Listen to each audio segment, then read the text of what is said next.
नमस्कार दोस्तों, आज हम पढ़ते हैं नेशनलाइजेशन ऑफ बैंक्स के बारे में, जो कि एग्रीकल्चरल फाइनेंस का पार्ट है और इसके अंतर्गत हम पढ़ेंगे बैंकों का राष्ट्रीयकरण। तो जानते हैं नेशनलाइजेशन ऑफ बैंक्स 1969 एंड 1980। जो पहला राष्ट्रीयकरण हुआ था वह 1969 में हुआ था और दूसरा राष्ट्रीयकरण हुआ था 1980 में। तो चलते हैं। Nationalisation is a process wherein the government of a country brings the working entities or the organizations under the control or the power of the government.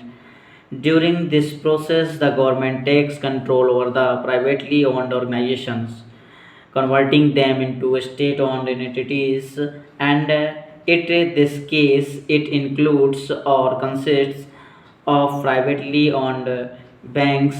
This is typically done to gain social, political and economic gains।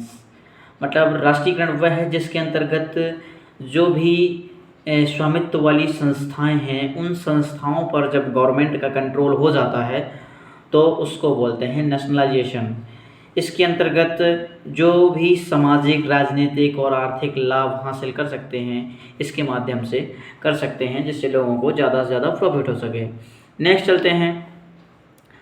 The measure of crucial reason or evolution for the current banking system in India is the nationalization of banks in the year 1969. In the year Government of India nationalized 14th major banks whose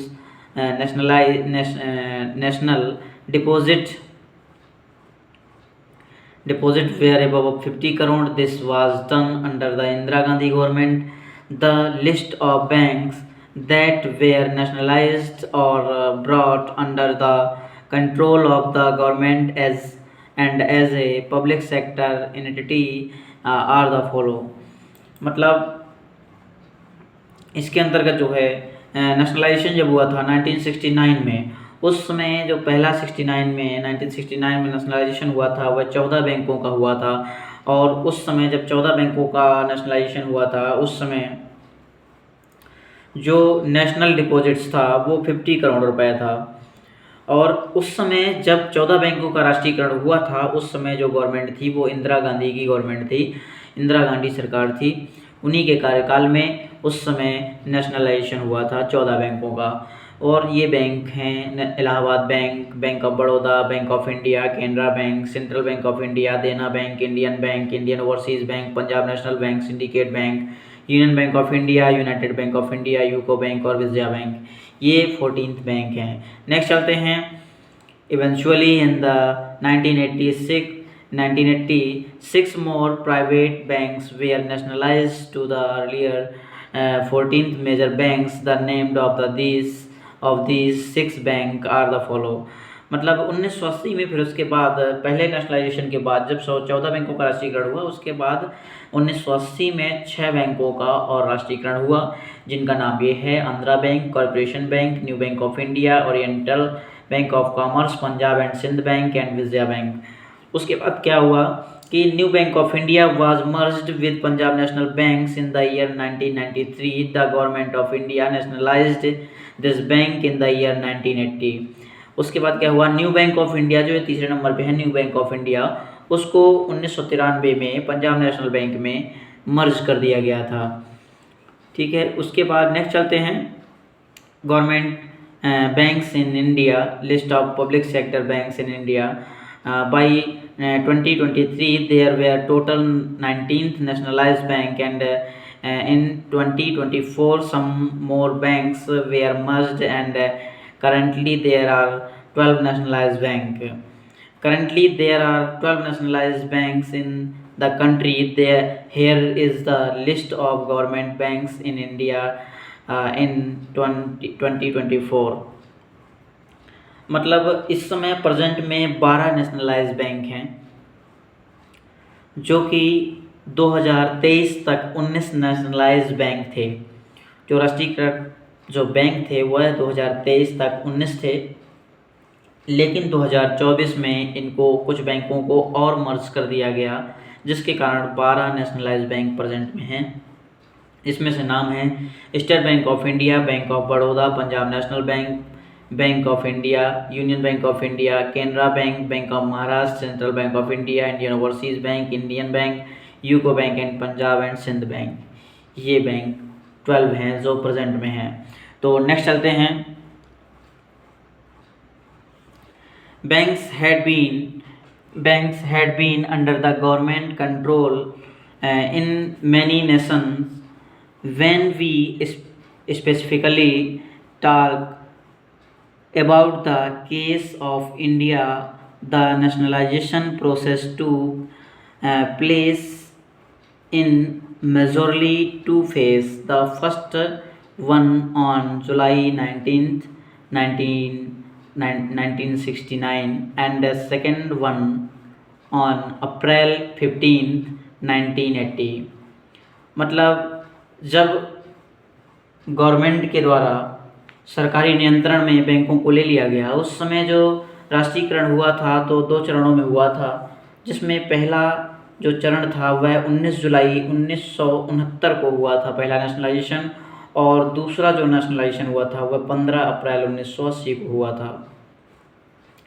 during the first phase such a step was taken in order to promote social welfare, increase credit availability in rural areas and reduce concentration of economic power. The nationalized banks had to mandatorily shift a certain amount or percentage of their lending towards sectors like agriculture, small scale and industry and exports।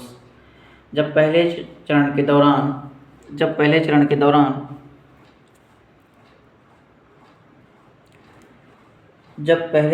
दौरान nationalisation हुआ, उसमें जो focus किया गया वो जो social welfare पे और जो रूरल एरियाज़ हैं उसमें क्रेडिट को लेकर और इकोनॉमिक जो कंडीशन है उसको और ज़्यादा मजबूत करने के लिए फोकस किया गया। और जो भी एग्रीकल्चर से रिलेटेड वर्क थे और जो स्मॉल उद्योग वगैरह थे उसमें जो है ज़्यादा से ज़्यादा वर्क किया गया। नेक्स्ट है when banks were nationalised it came directly under the control of the banking regulation act 1949। RBI later become the regulatory authority for banking in India। मतलब जब बैंकों का राष्ट्रीयकरण किया गया उस समय जो बैंकिंग रेगुलेशन एक्ट था 1949 में वह नियंत्रण में आ गया था, और उस समय RBI बाद में भारत में बैंकिंग से रिलेटेड जो प्राधिकरण बन गया उस पर वर्क करने लगा, और जो RBI का नेशनलाइजेशन हुआ था 1949 में हुआ था। नेक्स्ट चलते हैं situation of banks before nationalisation. राष्ट्रीयकरण से पहले जो बैंकों की स्थिति थी उसके बारे में पढ़ते हैं। तो before nationalisation took place in 1969 only State Banks of India was a public sector undertaking. It was also the first nationalization bank of India, which was earlier known as the Imperial Bank of India। In the year 1951 there were more than 400 commercial banks who worked under the private sector. More than 360 banks had failed or collapsed between 1947 and 1950. The rate at which the banks were collapsing was around 40 banks within a during of 1 year. This in turn resulted to a huge loss for the people who had invested their money in those particular banks, and also affected the economy of our country on a large scale. This trend of collapsing of banks continued throughout the 1950 till the first half of 1960। मतलब क्या हुआ कि जब nationalisation हुआ था 1969 में, उस समय सबसे पहले तो स्टेट बैंक ऑफ इंडिया का हुआ था, जिसमें 1921 में imperial bank of India establishment हुआ था और उसका नाम चेंज कर दिया गया था 1 जुलाई 1955 में, जिसका नाम दिया गया था SBI। फिर उसके बाद क्या हुआ कि 1951 में लगभग 400 कमर्शियल बैंक थे। उस 400 कमर्शियल बैंक में लगभग 1947 से 1955 के बीच में 360 बैंक फेल हो गए थे, विफल हो गए थे, जो कार्य सही तरीके से नहीं कर पा रहे थे। जब एक एवरेज लगाया गया तो 1947 के बाद 1950 से 60 के बीच में समथिंग पर ईयर लगभग 40 बैंक क्लोज हो रहे थे। अब फिर उसके बाद क्या हुआ देखते हैं। This situation had forced the then finance minister mister Morarji Desai under the leadership of Jawaharlal Nehru as the Prime Minister to launch a massive banks consolidation drive. It brought down the number of banks from 360 in 1960 to 68 in 1965।